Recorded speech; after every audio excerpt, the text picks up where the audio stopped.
at yan po ay nasa plano ng lahat.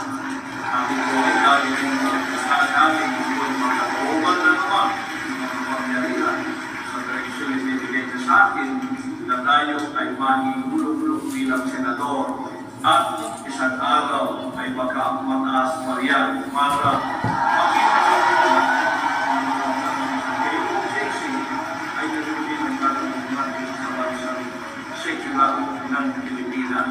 Nadala tayo ng kalinisan, kagandahan at kalusugan at magdadala tayo ng kasalanan.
Sa mga sandaling ito, merong magbibigay din ng kanyang pasis.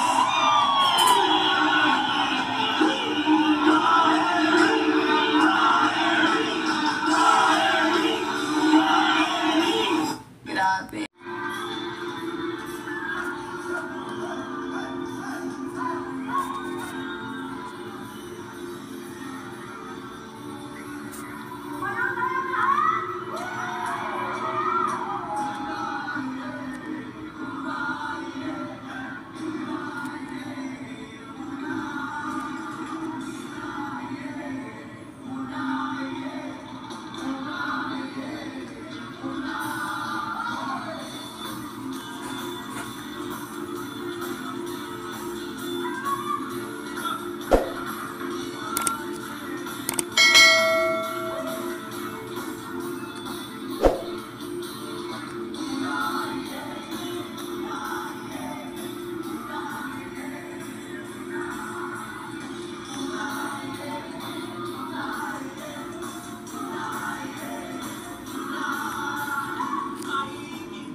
Atong nariway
Ayos pa po ba kayong lahat?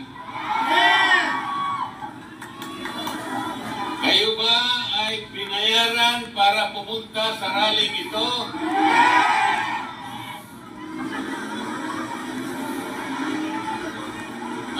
Maraming salamat po sa inyong lahat. Dahil sa inyo, masasabi ko sa gabing ito na sama-sama tayo na gumawa ng isang kasaysayan. Wala pa pong nagpatawag na rally na isang kumakandidatong senador na sinuportahan ng ganito karaming mga tao. Ito pa lamang po ang pagtitipon na kinakitaan ng mahigit 28,000 mga Pilipino na nagkakatipon ngayong gabi. Pero sinasabi po nila, wala daw po ako sa survey. Naniniwala po ba kayo riyan? Mga kababayan, bukod sa pagtitipon natin ngayong gabi, marami na po akong pinuntahan na mga lugar sa ating bansa. Kahit sa Mindanao, sa Davao, sa Agusan, sa Caraga Region, sa Visayas, sa Cebu, sa Iloilo, Negros, dito naman sa Luzon,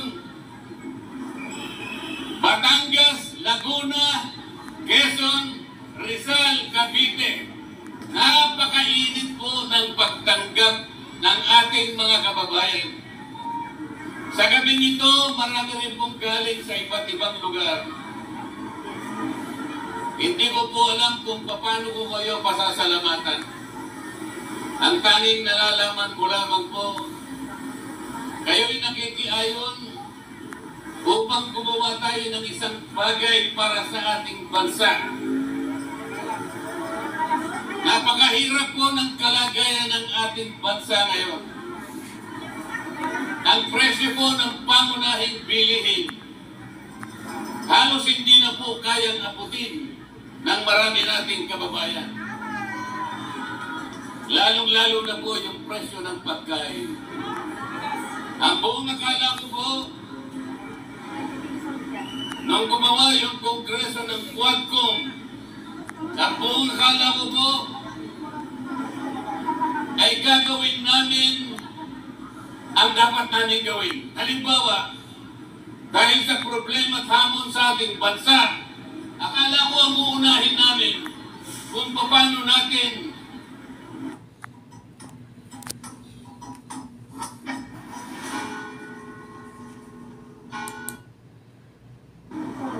ibababa ang presyo ng bilihin sa ating bansa. Sapagkat ito ang pangunahin na problema ng ating mga kababayan. Pero hindi po ganun ang nangyari. Gumawa sila ng isang napakalaking komite kung tawagin nila Quadcom. 4 na hiwa-hiwalay na komite na ginawa nilang isa para palakasin, para maging influential. Ang buong akala ko ay kaharapin namin ang napakaraming hamon na kinakaharap ng ating bansa. Ang nangyari, hindi po ganun. Alam na po ninyo kung anong nangyari. Ang ginawa po nila ay pamumulitika sa ating bansa. Inuusig nila yung dating Pangulo ng ating Republika. Ang sabi ko po sa kanila, hindi po tayo ang dapat gumawa nito. Kung inaakala po natin na ang isang tao, maging yan ay malaking presidente, kahit sino, kung naniniwala tayo na siya'y nagkasala sa batas, kailangan po natin dumaan sa mga patakaran ng ating batas. Dapat po pumunta kayo sa piskalya. Ang piskalya po ay bukas. Yan po ang patakaran. Meron po tayong mga korte. Yan po ang patakaran para usigin, asuntuhin kung sino man ang nagkasala. Sapagkat ang Kongreso po ay hindi piskalya. Yan po yung sinasabi ko sa kanila. Ang Kongreso po ay hindi hukuman. Nagpasikat po silang lahat sapagkat pamumulitika ang inuuna nila. Bumaha ang maraming panig ng Metro Manila. Bumaha ang Bicol Region. Mahigit pong 300 bilyon ang ginamit sa mga flood control. Akala ko po ang Quadcom uusisain lahat ito. Hanapin natin kung saan napunta ang perang ginasta para dito. Ayaw po nila yun. Ang gusto nila ay usigin nila ang dating Pangulo. Pagkatapos gumawa pa sila ng isa pang komite, ang uusigin naman nila ay yung pangalawang Pangulo ng ating bansa. Kahit walang batayan, kahit mali ang pamamaraan, ayun po, nakita na ninyo kung anong nangyari. Bago magsara ang Kongreso, pinilit nilang i-transmit yung impeachment complaint sa Senado. Ang gusto po nilang mangyari, mawala ang Vice President. Puro kaguluhan, puro pagkakabahagi ang gusto nilang gawin. Mahigit 230 o 240 na mga congressmen and congresswomen ang pumirma. Yun po ang kanilang gustong gawin. Yung magkakabahagi tayong lahat. Ano po ang ginawa nila sa akin kapag sinasabi kong mali ang paraan? Hindi tama ang ginawa ninyong patakaran. Pinagtutulong-tulungan po nila ako. Ayaw naman po nilang makipagdebate ng totohanan sapagkat hindi naman nila kayang ilabas kung ano yung tama.